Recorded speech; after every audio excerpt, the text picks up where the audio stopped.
கர்த்தருக்கு ஸ்தோத்திரம். காலை மன்னா. உன்னுடைய மனதை ஆளுகை செய். பட்டணத்தை பிடிப்பவனை பார்க்கிலும் தன் மனதை அடக்குகிறவன் உத்தமன். நீதிமொழிகள் 16:32. நம்முடைய எண்ணங்கள் அல்லது சிந்தையை நாம் எவ்விதம் தூய்மையாகவும் சுத்தமாகவும் காத்து கொள்ளலாம்?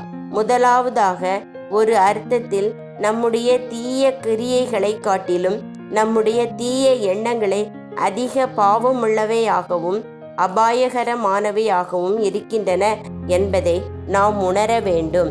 அப்போஸ்தலனாகிய பேதுரு மாய வித்தைக்காரனாயிருந்த சீமோனிடம், ஆகையால் நீ உன் துர்க்குணத்தை விட்டு மனந்திரும்பி தேவனை நோக்கி வேண்டிக்கொள், ஒருவேளை உன் இருதயத்தின் எண்ணம் உனக்கு மன்னிக்கப்படலாம். அப்போஸ்தலர் 8:22 என்று கூறுகிறார்.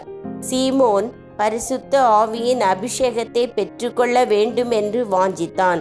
ஆனால் அதன் மூலம் தான் ஜீவனம் பண்ணும்படியான ஆதாயத்தை பெற்றுக்கொள்வதே அவனுடைய உள்நோக்கமாயிருந்தது. இந்த தவறான எண்ணத்தையே துர்க்குணம் என்று அப்போஸ்தலனாகிய பேதுரு குறிப்பிடுகிறார்.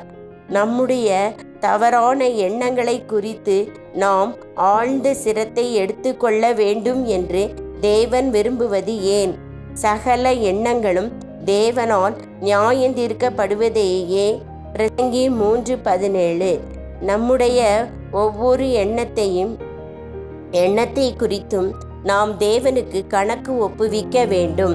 நம்முடைய தேவன் ஒரு இரகசியமான இடத்தில் வசிக்கிறார். அந்த இரகசிய இடத்தில் நாமும் அவரோடு கூட ஜீவிக்க வேண்டும் என்று அவர் விரும்புகிறார். சங்கீதம் 91:1. அதற்காக நம்மிடத்தில் யாதொரு இரகசிய பாவமும் இருக்கலாகாது.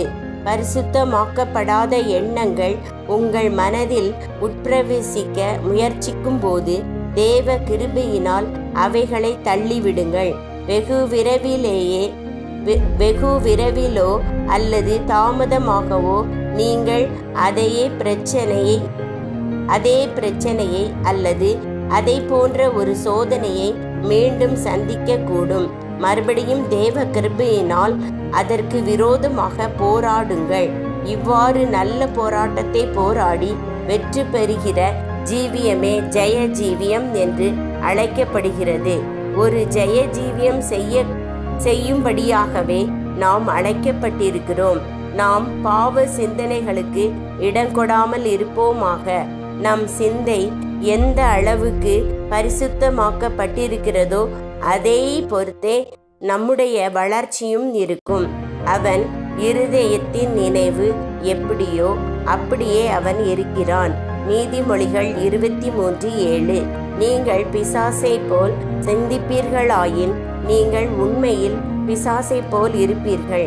நீங்கள் கிறிஸ்துவை போன்று சிந்திப்பீர்கள் என்றால் கிறிஸ்துவை போன்று இருப்பீர்கள்.